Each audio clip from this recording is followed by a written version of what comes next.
It's no surprise the left hate mixed martial arts, as it seems they take every opportunity to demonize it. They attribute the sport to promoting things like violence, toxic masculinity, objectifying women, bullying, far-right ideologies, egotistical flag-waving maniacs, and probably my personal favorite, voted as one of the most unattractive hobbies to women. Not only do I think they're wrong, but I would argue, for the most part, the exact opposite to be true. In this video, I'm going to talk about why I think the left hate mixed martial arts, why I think it actually benefits men and women, and why I think it can help alleviate a lot of the problems that young people face today. So, let's get into it. Number one, why the left hate mixed martial arts. The most obvious answer is because some of the biggest names in the sport are politically conservative and support Trump. Also, the UFC being the face of MMA makes you think of the extreme showmanship, the trash talking, the ego-driven lifestyles, the flag-waving rowdy crowds, the skimpy-clothed ring girls, and the violence, blood, and pain during a fight. We all get that. It's impactful, but it's surface level and not interesting. We need to go deeper. Because ultimately, the UFC is an entertainment company. It might be the face of the sport, but martial arts encompasses so many different practices. Everything from the UFC to now the widely practiced BJJ to old people practicing Tai Chi in the park. The reality of how the martial arts are practiced daily around the world is far from the UFC show that people watch on TV. Unfortunately, the differentiation isn't recognized or acknowledged, and therefore we lose the forest for the trees because they're incapable of disassociating a show from reality. And therefore we lose all the incredible benefits and value martial arts have to offer. To be clear, I'm not saying there aren't assholes who are fans of the UFC, but this can be said about almost anything. However, I'd almost guarantee that those people are only fans and not practitioners of the sport themselves. The deeper reason I think the left hate martial arts, especially BJJ and MMA, which are two very distinct sports but are often grouped together, is because the fundamental values of these sports contradict a lot of the left's core beliefs and messaging. In MMA, nobody gets labeled as a marginalized group or victim, and therefore receives special treatment. There are no safe spaces, but instead places of respect. Nobody cares about your pronouns, but rather your attitude on the mat. Nobody obsesses over body positivity or the way you look, but only on your technical skills. Nobody is entitled to special privileges, but rather an expectation of hard work, dedication, and commitment over long periods of time to achieve any recognition or signs of achievement. And nobody gets participation trophies, but rather belts for measured progress and improvement. What I love about BJJ is that when you show up day one, everybody is equal. It doesn't matter where you come from, how much money you have, how many degrees you have, if you're a former professional athlete, or what your job title is. The only thing that matters is your skills on the mat, that you're humble and ready to learn. That's the only way you progress and the only thing that differentiates people. Mark Zuckerberg's participation and success in BJJ is often cited within the community as a near-perfect real-world example of one of the sport's core cultural claims. On the mat, money, status, job title, fame, or net worth mean absolutely nothing. Only your technique, heart, and work ethic matter. Despite being a billionaire, he could not buy a belt. He could not advance through money. He has to put in the same or even more hours as everyone else to earn each level. The only thing worth achieving is hard. I repeat, the only thing worth achieving is hard.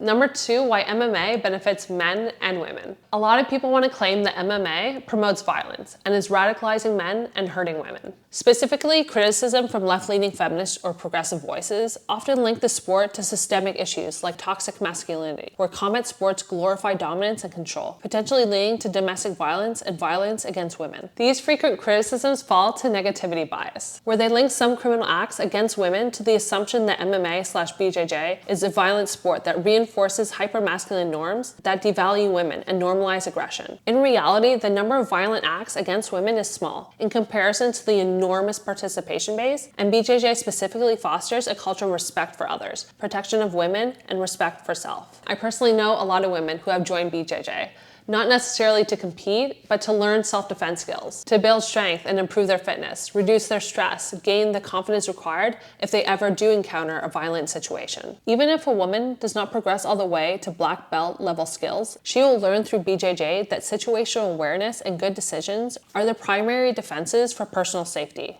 These two considerations apply to both men and women, and when practiced will greatly reduce the likelihood that a physical personal defense is ever necessary. As a new mother, I think it's also a great skill to learn to be able to defend myself and my kids if I ever needed it. And just in general, I think it teaches men and women how to control their impulses, how to de-escalate situations, how to keep calm and think clearly under stressful situations, and have the confidence in oneself no matter the challenges they face. For men specifically, there's a hierarchy of belts, an expectation of respecting others and listening to those with more experience and technical knowledge. It also helps to humble men, give them a positive outlet to channel their anger, remove their ego, and put them in their place, with the help of experienced mentors and worthy role models, which many young men crave because it's very important for male development and building a strong identity. At the end of the day, the hotheads and tough guy posers usually wash out within the first 6 to 12 months, when they realize they don't actually like being humbled every single class. The people left training after 5-10 years are almost always the disciplined, patient ones. In short, real training gives you the ability to destroy someone and simultaneously shows you over and over why you almost never should. This combination produces calm and humble, not ego and violence. Number 1, social connection and a sense of community. It can be really difficult to find good, positive communities these days for young people to thrive and grow. BJJ tends to be a very cohesive and welcoming community, with norms and expectations to be followed, creating a self-reinforcing conformity which benefits all. Number 2, it's a great place to meet a partner. If you're looking for a fit guy with proven self-discipline and respect, it's hard to beat a BJJ black belt, or brown belt, or even purple belt. They've committed themselves to a very difficult discipline and shown progress over years of hard work. It certainly beats going on a random date with a guy from Tinder, because the motivation on both sides is much stronger. You can almost guarantee the woman is not just dating for dinner, and the guy is not just wanting a Tinder-style pump and dump, because that would affect the community vibe and put their identity within the community at risk. From the male perspective, a man is much more likely to be respectful, serious, and selective about who he chooses to date within the BJJ community. From the female side, the woman has had much more time to assess and be impressed by the prospective man,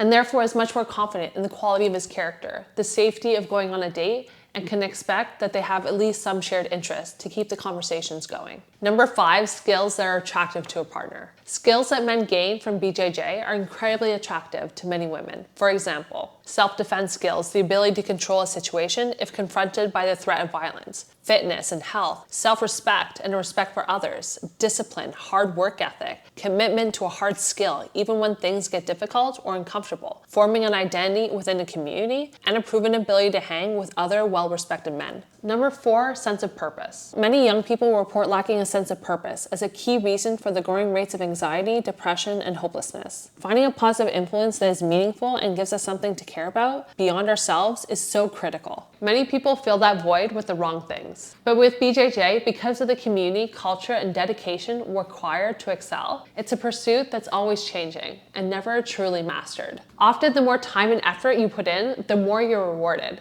and has a positive impact on many different areas of your life outside of BJJ. There aren't many things like that today. And number 5, people need more pressure. This might sound counterintuitive, as a lot of young people state that they feel high amounts of pressure these days, but no, they need more pressure. Exposing people to high pressure situations in controlled environments is critical to learning how to manage and overcome pressures of everyday life. We don't need any more soft people in safe places, but rather strong people in difficult places, who are challenged more and put in uncomfortable situations. This is how we develop resilience and strength, not through comfort and ease.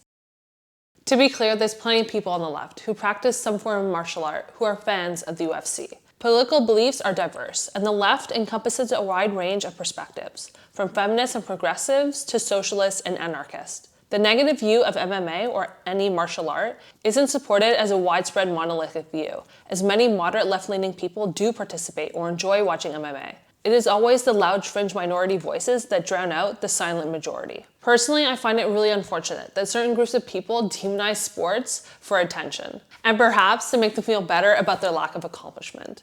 Because a sport should never be weaponized or politicized. Because sports are an incredible part of life, and it offers so many benefits. I think if the haters got off their soapbox and put down their microphone, and these days away from their keyboard, and actually joined a BJJ class, they would find a very different reality than the one plaguing their minds. In the last 10 to 15 years, a cultural change has occurred in the US and spread to other Western countries where people view their identity and place in community in line with their political views. Social political views have risen from 5 to 10% of a person's self-identity to now 80 to 100%. A person's political, social, or religious views should never be the dominant feature of their identity. It makes them a raw nerve, always reacting to everything in a high-volume way. It makes them create enemies real and imagined. It causes a destructive moral superiority, and it causes them to lose people in their lives who are family or true friends.